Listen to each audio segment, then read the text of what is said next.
Well, hi everyone. And as always, when I do these interviews, I'm always delighted to talk with the individual I want to introduce you to. So today's really special because my guest is Bronte Grooms. And Bronte is kind of the face behind the face of the Genomic Kitchen. She came to us as an intern a few years ago, right, Bronte? Yeah. From Mm-hmm. Montana State. Thank you, Montana State. We've had 3 amazing interns. Keep them coming. And so, after Bronte finished with her internship, she actually kind of stayed in the loop with me. And then I said, listen, I need somebody who understands social media. And so when you see what we put out as a company, that's Bronte. She's the one who's doing the hard work on Instagram and Facebook and Twitter and a bunch of other platforms I know anything about. So it's her. I couldn't work without you, Bronte. So thank you. Well, thank you. But anyway, we're actually just going to pivot the conversation today away from what we usually talk about behind the scenes, which is social media, to actually talking about Bronte's own journey with nutrigenomics. So that's where I headed. So Bronte, jump in, because I remember when we did engage you. So tell us about how you got started with nutrigenomics in your own life. So how I got started with it, or tell my backstory? Yeah, first? Tell your backstory. Okay. To the point where nutrigenomics came into your life and the pivot from there. So tell the backstory first. Okay, so I'll talk a little bit of how nutrition first played in my life. It started out in high school. I was a dancer and I did not care about nutrition whatsoever, but it became introduced to me because, so I was eating, Snicker bars and Pop-Tarts, and I broke my foot 3 days before tryouts my senior year. And so I wasn't able to dance anymore, but I was still keeping those habits of not eating very healthy and still being, in a bed, just resting my foot off to let it heal. And I noticed that I was, my body was changing and I was a little bit more sluggish. And so my stepdad at the time, asked me to team up with him and go on this journey of fitness and nutrition. So that's how I first became introduced to eating healthy and starting to make my own meals. Fast forward into college, I then moved to California, and my stepmom, she was vegetarian at the time, and I remember bringing steaks from Utah from my stepdad and bringing them to her house, and she's like, well, I'm not going to cook those, but if you want them, you can cook them. And I remember sitting at the table with the family and they're eating their vegetarian meal and I had a steak, and she decided to introduce me to a book about vegan. And so it kind of shocked me at that time. Oh, I need to try this out. So that was kind of introduced to going on diets. And for me, so I went vegan for 3 years. It didn't work for me whatsoever. Like I developed an eating disorder in a way because I was counting my calories. I was watching what I was eating. Eventually it got to the point where all I could think about was food. And I remember during the exams for college, I just was stressed out and I would begin to binge eat, and then I'd make myself puke. And so, yeah. That was quite a journey. So it's kind of showing you that I did a diet, to another diet. And then again, after I decided not to be vegan, because I noticed I was fatigued and tired and something wasn't right. And I remember we went on a river raft trip and they brought food and I forgot to bring food, and they had chicken. And I was like, okay, I'll try it again. And so after that, I then went on a diet for like weightlifting, like the strict like macros and weighing your food. So you could kind of see through this transition, it's just diet after diet after diet and failure after failure, right? It's just trying different things that just don't work for you. And were you were in college at this time? Were you studying nutrition or not at this time? So when I first went vegan, I wasn't studying nutrition. I didn't know what I wanted to do. I was like, okay, I'll go into English because I was super into writing at the time. And then, so when I came back, so I actually lived in California for just a semester and I moved back. And my stepdad noticed how interested I was in food, because when you're a vegan, you kind of have to be aware of what you're eating. You do. It's a commitment. It is a commitment. And he's like, why don't you try out nutrition, take a class and see if you like it and want to become a dietitian. So that was when I first started, taking courses for nutrition and went into that towards that major, that field. And so I was, vegan for part of that, and also doing the weightlifting diets also in college. Wait. So what's the weightlifting diet? It's not the. I just call it that because if you go to they don't have the magazines anymore, but it's like Fitness RX, and it was all these weightlifting for women, these magazines, which they don't have anymore, but they would have meal plans in there. And I would try that. They would do try this meal plan to get the bikini, before the bikini competition kind of thing. And I would do that just for myself because I just wanted to, be a little bit more fit. And so yet again, at the end of doing that and with college, I just had enough of doing those diets and just thinking about food constantly, what am I going to eat? When's my next meal? And I completely just gave up on that, even though I was learning about nutrition. It's interesting how I was learning about that, but I wasn't really playing that role. Yeah, interesting. You have the science and then you have what you're doing in your life, and the two were not right on the same track. Okay. Right. And, they don't really teach you much of science in college. It's a little bit, but you're not really connecting the two. I mean, you're learning biochemistry, and then you're learning the macro and micro class, but you're not really connecting the dots of. Yeah, no, a lot of it, as I've said in other interviews that we learn, we definitely have a degree in nutrition science, but it's more you're learning how molecules work in a cycle and how they change, right? Remember biochemistry and so organic chemistry, it was more molecular, so structural, right, as opposed to application. So exactly. I totally get it. And so during my internship, I remember when I first started, I was questioning whether I made the right decision going in nutrition, because I was just about. I hear you.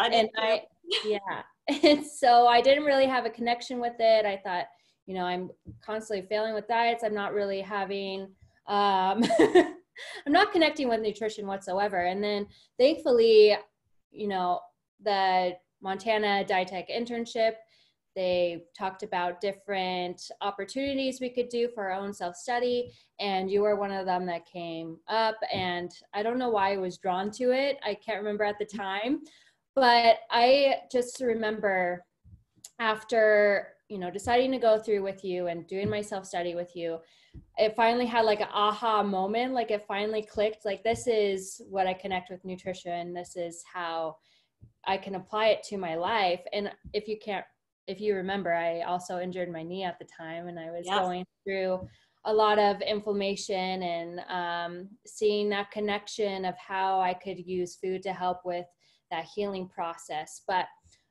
through it all, just going through all of that, I finally was able to have a healthy relationship with food and see how it works for me, and not have to consistently think about what am I going to meal prep, what should I eat kind of thing. It's just more a way of looking at what I can add into my life, or even to my diet. So right. So when you were with us, because I was in Boulder at the time, so we actually hosted a workshop, right? And it was focused on sports nutrition. And as part of the workshop, because we were focusing on sports nutrition with through the genomic lens. So we were kind of early to the market, even doing that kind of a workshop back then, not so many years ago. Part of that workshop was you got a genomic test, right? So that was sort of a prerequisite, which is a gift, right? It's just included in the workshop. So you got your genomic test, and then what happened? Well, the genomic test did say that I was more prone to, knee injuries, which amazed me because I just injured my knee. And it also showed that I wasn't very good at building like collagen and things like that. It just I says remember that it that. takes me a lot longer to heal. And I just remember kind of discussing about tips to do from what I've learned and what was actually going on with my knee, because I was actually experiencing that. It was taking a long healing time, that happened. So I was able to implement what we learned also with the presentations. And we also went to the kitchen and learned how to create meals that also could help us with, helping with inflammation and things. Right. Because if I remember rightly, you have to kind of remind me. I mean, you had a snip on, is it called 1A1? So you have challenges, rebuilding collagen and elasticity with your muscles. I can't quite remember. Not my area of expertise, but I remember it was a huge aha for you because there was an inflammatory component, but there was also the structural component. And how did that, obviously nutrition is a huge part of it, and I want to come back to that, but from the sports side or the exercise side, how did the genomic information inform you, or did it, about changing up how you were exercising? Right, that too. Because it also helped me plan out what type of exercises to do, and also not to, also to sustain, or also to help with not getting injured again, right? So I would give tips like, you shouldn't do quick change of movements, a lot of turning and things like that, because that could lead to injury. And it also was explaining about what type of workouts too, like more circuit training would be more beneficial for, is what the test explained. So not necessarily so circuit training can be quite high intensity, right? So are you more an endurance, sort of lower impact, longer? Oh, I mean like a mix of both. So if Okay. it's like you do some cardio and do like some lifting with those circuits. Yeah, and it's interesting because that the whole sports genomics is a specialized area, and I'm learning to interpret that. Definitely, I can see with people some patterns that it will come out. Look, you're going to do better with longer, slower endurance and resistance training versus high intensity. I mean, we definitely see that, and Right. yet people could be injuring themselves by doing high intensity training because that's very vogue, right? It's like everyone should do this and then go in the sauna, whatever. Not so, especially if you're supposed to injury. And like you said, and I'm the same, I cannot do sports with fast turns. So tennis, unfortunately, does not work for me because of those quick pivots and turns. So I don't know if it's the same for you. You can't, yeah, there's some sports that probably are not optimal for you now. Yeah, I probably should not do that. Yeah, right.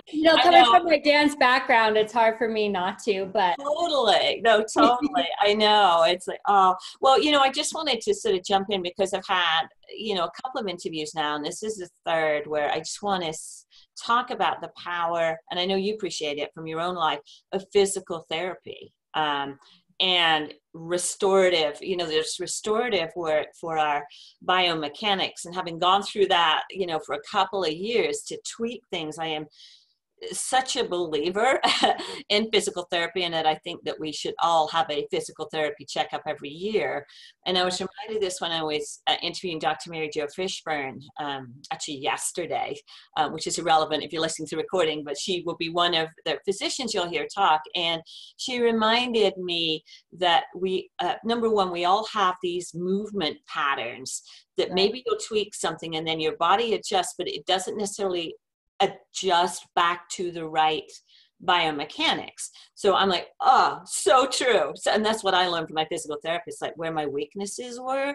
Right. But also she said, and this is what I'm hearing from physical therapists as well, is we can only do so much in restoring your balance or your flexibility of your movement, because if inflammation is in the way, until, and this is you, Bronte, right? Until we resolve underlying inflammation, which may not even be related to your injury, we kind of can't move forward in physical therapy. And it was like such an aha. Here's this amazing field that I'm like, that's so true. And so now physical therapists are saying we need to learn more about nutrition because we can only get to a certain point. Right. with our client. And that's you, right? It's like until you move that out of the way. Well, not only that, but it actually reversed it. So, that knee injury took a while to heal. And I remember they were saying, it was, they wish they did it a different way because it was causing more injury. So it's going to take longer to heal. I mean, more inflammation, sorry. So it's going to take longer to heal.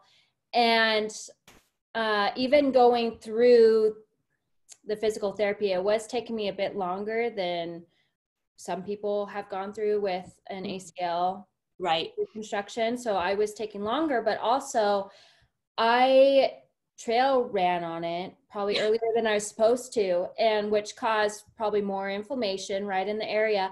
And it actually ended up, so they got it to go straight, but it actually ended up retracting and it was staying like this. And I was going to the doctor again. I was like, something's going on. Like, I'm not able to get the full range of motion like I did. And I ended up having to get surgery again and get cleaned up. So it not only can it slow you down, but it can actually take you a step back and have you go through it again. So, being aware of the, inflammation, of course, is really important. So if you remember your test, because inflammations come up a lot. I mean, inflammation is a response to injury, right? And it's what we remove to heal. So did you see in your genomic test that you were predisposed more to inflammation through some of your gene variants? I believe so. I wish I had the test with me right now because it was a little bit ago. I remember it was like one was really hard to get rid of toxins and things like that. I'd have to look it again, honestly. We'll post it. No, we won't. I mean, some people, what we look at genomically, we can see a heavier, through a couple of pathways, a heavier predisposition to be more pro-inflammatory. It doesn't mean to say you can't work around it at all, but there's some gene SNPs that predispose us, but also something you brought up with our detoxification or biotransformation genes. Some people are their genes are cocked in a certain way that they need a little bit more help with the type of foods that we would introduce to kind of ease those pathways. And maybe that was, part of you as well. Detoxification. So it's interesting because the idea of detoxification or biotransformation, which is what we're doing with molecules, comes from this pharmaceutical industry. I mean, that's how we understand how drugs are metabolized and which ones which genes they target. So food can also induce those pathways and actually help us remove some of these byproducts of pharmaceuticals, toxins, estrogen, etc. So if your detoxification genes get jammed up a little bit, sometimes you can be symptomatic, and one of the symptoms is inflammation, right? So so not only was genomics insightful for or explaining to you why you were slow to recover from injuries or why you may be more injury prone based on your sports, but there's also a huge food component for you, right? That was a huge aha. Talk a little bit about that, how you connected the dots through food. Right. I remember I was like, okay, I need to take more turmeric and have more fish oil in my diet. I remember, this was a few years ago with that injury. So I just remember trying to take as much as that food consumption, or I would try to consume as much of those ingredients that I learned would help with the inflammation. I would load up on, the turmeric at least like twice a day, adding in more of those brassica vegetables into my diet and things like that. And it wasn't a quick response. It's not like you see immediate results. But I can say that it has helped me moving forward because, implementing that and continuing on with that to where I'm at now, I hardly feel any inflammation in my knee whatsoever. And when you talk to someone that's had an ACL reconstruction or a knee replacement, I've heard people, they're like, oh, my knee doesn't ever feel the same. And, they're still experiencing some problems with that. But I think since I was able to implement it earlier on and to continue with that, it's really helped me with healing that process. I'm able to hike peaks I mean, I go on top of mountains and I'm not I having see you. problems with my knee. She And lives next to Glacier National Park, people. yeah. So And so, she's posting. I know. So I ask people to come with me too. And they're like, well, I have knee problems. It's like, well, I do too. But yeah, they experience it different than I do because I was able to implement those So ingredients into my diet. So I'm not experiencing that inflammation like I once was.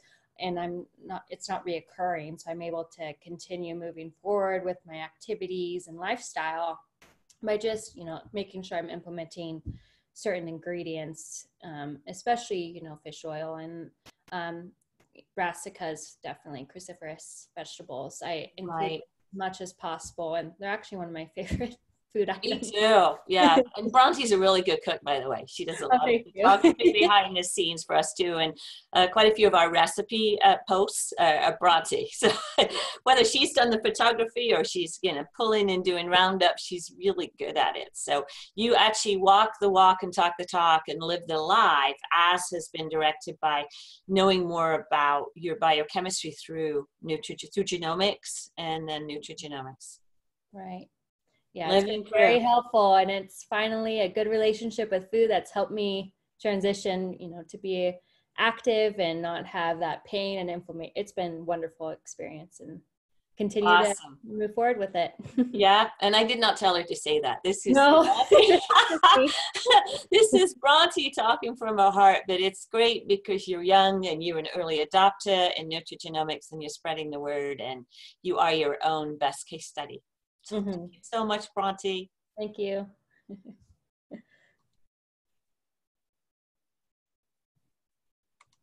Oh,